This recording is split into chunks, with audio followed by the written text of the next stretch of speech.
Tanggal 18 Februari tahun 1945.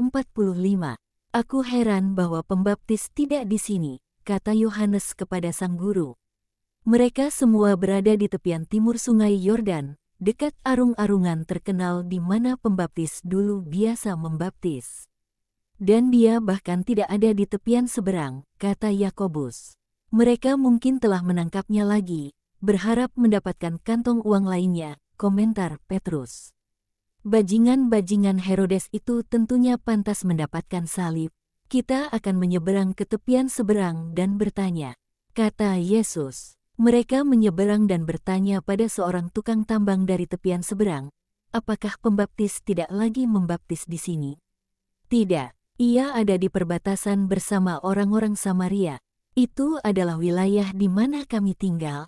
Seorang kudus harus bernaung dekat orang-orang Samaria guna melindungi dirinya dari warga Israel. Mengapakah kami heran jika Allah meninggalkan kami? Aku heran hanya pada satu hal, bahwa ia tidak menjadikan seluruh wilayah Palestina suatu Sodom dan Gomora. Ia tidak melakukannya karena orang-orang benar yang ada di sana, karena orang-orang itu, yang meski tidak sepenuhnya benar, haus akan keadilan dan mengikuti doktrin dari mereka yang mewartakan kekudusan, jawab Yesus. Jadi, 2. Pembaptis dan Mesias. Aku tahu yang pertama, sebab aku melayaninya juga di sini di sungai Yordan, menambangkan orang-orang percaya kepadanya, tanpa memungut bayaran, sebab ia mengatakan bahwa orang harus puas dengan apa yang adil.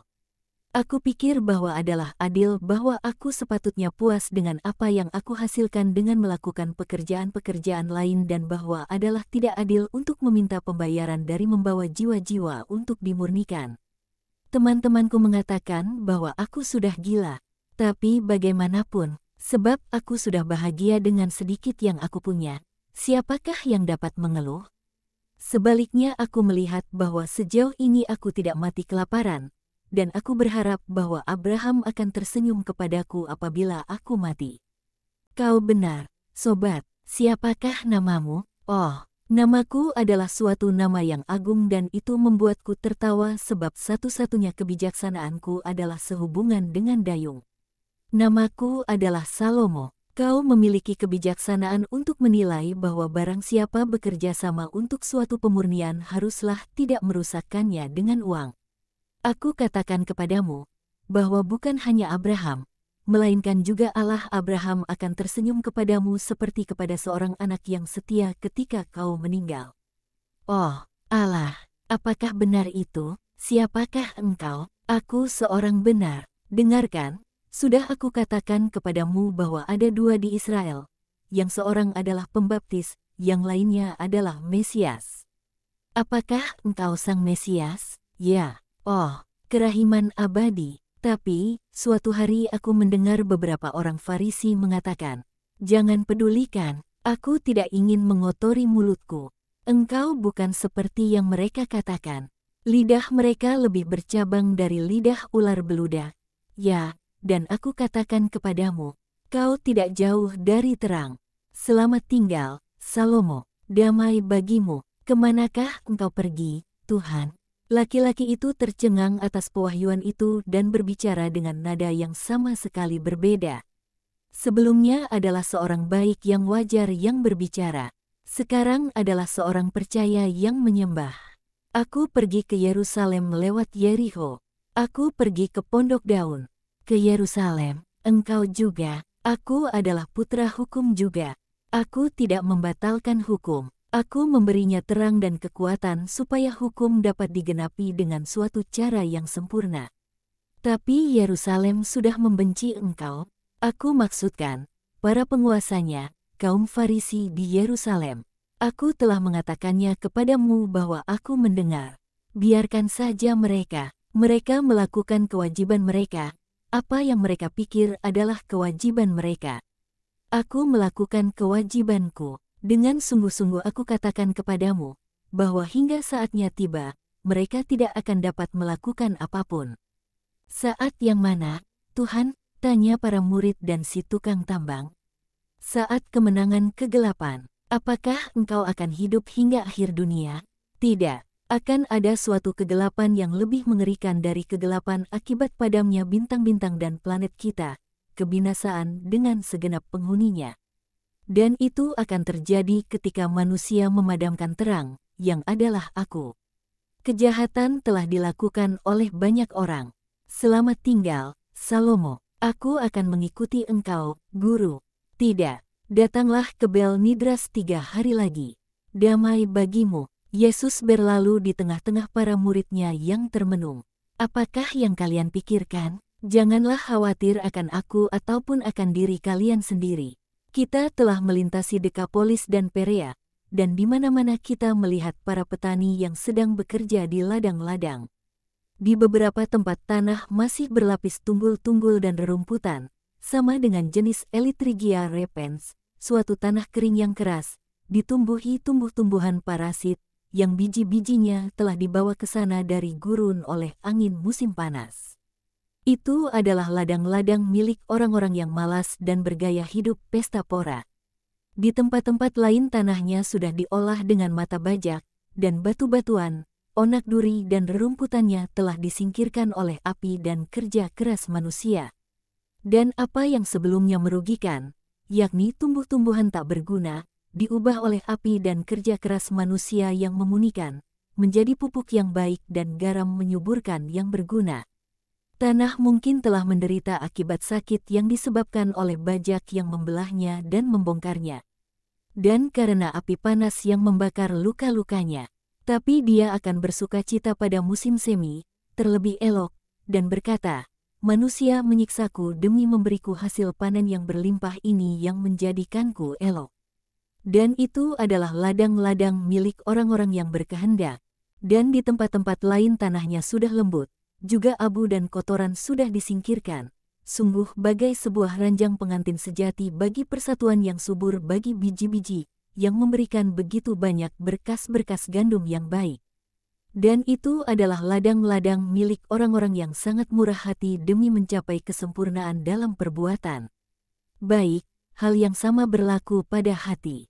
Aku adalah bajak dan sabdaku adalah api, guna mempersiapkan manusia untuk kemenangan abadi. Ada orang-orang yang malas atau bergaya hidup pesta pora, tidak meminta aku, tidak menghendaki aku, puas dengan keburukan-keburukan dan hasrat jahat mereka, yang tampak seperti hamparan hijau penuh bunga, tapi sebaliknya adalah onak dan duri, yang mencabik jiwa-jiwa hingga berkeping-keping, dan membelenggu mereka pada pasung-pasung untuk api di Gehenna.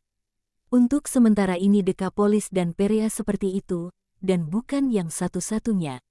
Mereka tidak meminta mukjizat, sebab mereka tidak menginginkan sabdaku yang tajam ataupun kobaran apiku. Tapi saat mereka akan tiba, di tempat-tempat lain ada orang-orang yang menerima sabdaku yang tajam dan kobaran apiku, dan mereka pikir ini menyakitkan. Tapi ini memurnikan aku dan akan membuatku menghasilkan perbuatan-perbuatan baik. Mereka adalah orang-orang yang, meski mereka tidak memiliki kegagahan bertindak, membiarkan aku untuk bertindak. Adalah langkah pertama di jalanku. Dan akhirnya adalah orang-orang yang membantu karyaku dengan karya mereka sendiri yang rajin dan terus-menerus dan mereka tidak berjalan. Melainkan mereka terbang di atas jalan kepada Allah. Mereka adalah para murid yang setia, kalian dan orang-orang lainnya yang tersebar di segenap penjuru Israel. Tetapi kami sedikit, melawan begitu banyak. Kami orang-orang sederhana, melawan para penguasa. Bagaimana kami dapat membela engkau, andai mereka bermaksud mencelakai engkau? Sahabat-sahabatku, ingatlah mimpi Yakub. Dia melihat suatu himpunan besar malaikat yang tak terbilang banyaknya naik dan turun sebuah tangga yang dari surga sampai ke bawah ke sang patriark. Suatu himpunan besar, dan meski demikian hanyalah sebagian saja dari bala tentara malaikat. Baiklah, bahkan andai segenap bala tentara yang memadahkan haleluya kepada Allah di surga turun untuk membelaku, ketika saatnya tiba, mereka tidak akan berguna. Keadilan harus digenapi. Engkau maksudkan ketidakadilan, sebab engkau kudus dan jika mereka mencelakai engkau dan membenci engkau, mereka tidak adil. Itulah sebabnya mengapa aku katakan bahwa kejahatan sudah dilakukan oleh sebagian orang. Barang siapa banyak memikirkan perkara pembunuhan, sudah seorang pembunuh. Barang siapa banyak memikirkan perkara pencurian, sudah seorang pencuri. Barang siapa banyak memikirkan perkara percabulan, sudah seorang pezinah. Barang siapa banyak memikirkan perkara pengkhianatan, sudah seorang pengkhianat. Bapa tahu dan aku tahu, tapi ia mengizinkan aku untuk pergi. Dan aku pergi, sebab untuk itulah aku datang. Tapi tuayan akan masak dan akan ditaburkan sekali dan sekali lagi sebelum roti dan anggur diberikan sebagai makanan untuk manusia. Maka, akan ada suatu perjamuan sukacita dan damai. Damai, ya, sukacita juga. Tapi, oh, Petrus, oh, sahabat-sahabatku, betapa banyak air mata akan dicurahkan antara piala yang pertama dan yang kedua. Dan hanya sesudah tetes terakhir dari piala ketiga habis diminum, akan besarlah sukacita di antara orang-orang benar, dan pastilah damai bagi manusia yang berkehendak baik. 1. Dan engkau akan ada di sana. Ya, aku. Apakah kepala keluarga pernah absen dari ritus? Dan bukankah aku kepala dari keluarga besar Kristus? Simon Zelot, yang tidak pernah berbicara, berkata, seolah dia berbicara kepada dirinya sendiri. Siapa dia yang datang dengan baju yang merah? Dia yang bersemarak dengan pakaiannya, yang melangkah dengan kekuatannya yang besar. Akulah yang menjanjikan keadilan dan yang berkuasa untuk menyelamatkan. Mengapakah pakaianmu semerah itu, dan bajumu seperti baju pengirik buah anggur? Aku seorang dirilah yang melakukan pengirikan. Tahun penuntutan bela telah datang. Engkau sudah mengerti, Simon, kata Yesus. Aku sudah mengerti, Tuhanku. Keduanya saling menatap, yang lainnya memandang mereka dengan heran dan mereka saling bertanya satu sama lain. Apakah dia berbicara mengenai baju merah yang dikenakan Yesus bahkan sampai sekarang, atau akan ungu kerajaan yang akan dikenakannya ketika saatnya tiba? Yesus tidak mempedulikan dan tampaknya tidak mendengarkan yang lainnya. Petrus menarik Simon ke samping dan bertanya, sebab engkau terpelajar dan rendah hati, jelaskan perkataanmu kepada aku yang bodoh. Ya, saudara, namanya adalah penebus. Piala-piala perjamuan damai dan sukacita antara manusia dan Allah, dan antara bumi dan surga. Ia akan mengisinya sendiri dengan anggurnya, menindas dirinya sendiri dalam sengsara dan penderitaan sebab kasihnya kepada kita semua. Oleh karenanya ia akan ada, kendati kuasa-kuasa kegelapan pada waktu itu akan kelihatan seperti memadamkan terang, yang adalah ia. Oh, kita harus sangat mengasihi Kristus kita, sebab banyak yang akan menolak untuk mengasihinya. Marilah kita memastikan bahwa pada saat ditinggalkan itu, ratapan Daud tidak akan dikenakan atas kita sebagai celaan. Anjing-anjing, dengan kita di antara mereka, mengerumuni aku. Apakah kau pikir demikian? Tapi kita akan membelanya, rela mati bersamanya. Kita akan membelanya, tapi kita adalah manusia, Petrus. Dan hati kita akan leleh bahkan sebelum segala tulangnya terlepas dari sendinya. Ya, kita akan seperti air sedingin es di langit yang dilelehkan halilintar menjadi hujan dan lalu angin membekukannya sekali lagi di atas tanah. Kita seperti itu, keberanian kita sekarang sebagai murid-muridnya, sebab kasihnya dan kehadirannya memadatkan kita menjadi suatu keberanian yang gagah berani, akan leleh di bawah serangan halilintar setan dan para setan. Dan apakah yang akan tersisa dari kita? Kemudian, sesudah ujian keji yang diperlukan, iman dan kasih akan mempersatukan kita dengan kokoh kembali dan kita akan seperti kristal anti gores. Tapi kita akan tahu mengenai itu dan kita akan berhasil jika kita sangat mengasihinya sementara kita memilikinya. Kemudian, aku percaya, sebab sabdanya, bahwa kita tidak akan menjadi musuh-musuh dan pengkhianat-pengkhianat. Kau seorang terpelajar, Simon. Aku, buta huruf, dan aku juga malu mengajukan kepadanya begitu banyak pertanyaan. Dan aku menderita apabila aku mendengar bahwa ada begitu banyak alasan untuk air mata. Lihatlah wajahnya, kelihatan seperti telah dibasuh oleh air mata rahasia. Lihatlah matanya, yang tidak menatap baik ke langit ataupun ke bumi. Matanya terbuka ke suatu dunia yang tidak kita kenal, dan betapa melelahkan dan membongkokkan bebannya. Ia kelihatan telah menjadi tua sebab kekhawatirannya. Oh, aku tidak suka ia seperti itu. Guru, guru, tersenyumlah. Aku tidak suka melihatmu begitu sedih.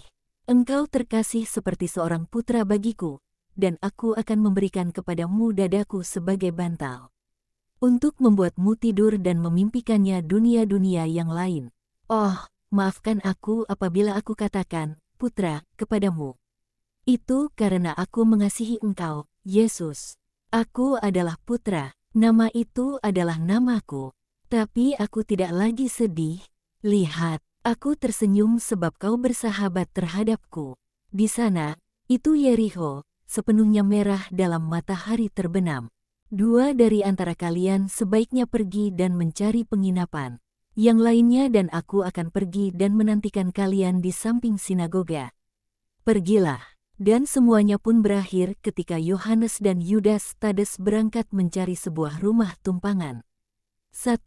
Referensi dibuat di sini atas ritual Yahudi untuk perayaan perjamuan malam Paskah, seperti digambarkan oleh Misna, suatu teks fundamental Talmud, yang disusun pada abad sesudah Kristus.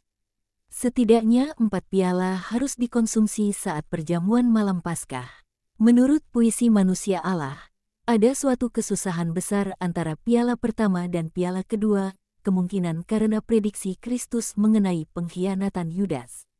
Tapi sesudah piala ketiga, yakni, yang dikonsekrasikan menjadi darah Kristus, ada sukacita besar dan damai, kemungkinan suatu kiasan bagi wejangan mengagungkan Yesus kepada para rasul sesudah kepergian Yudas.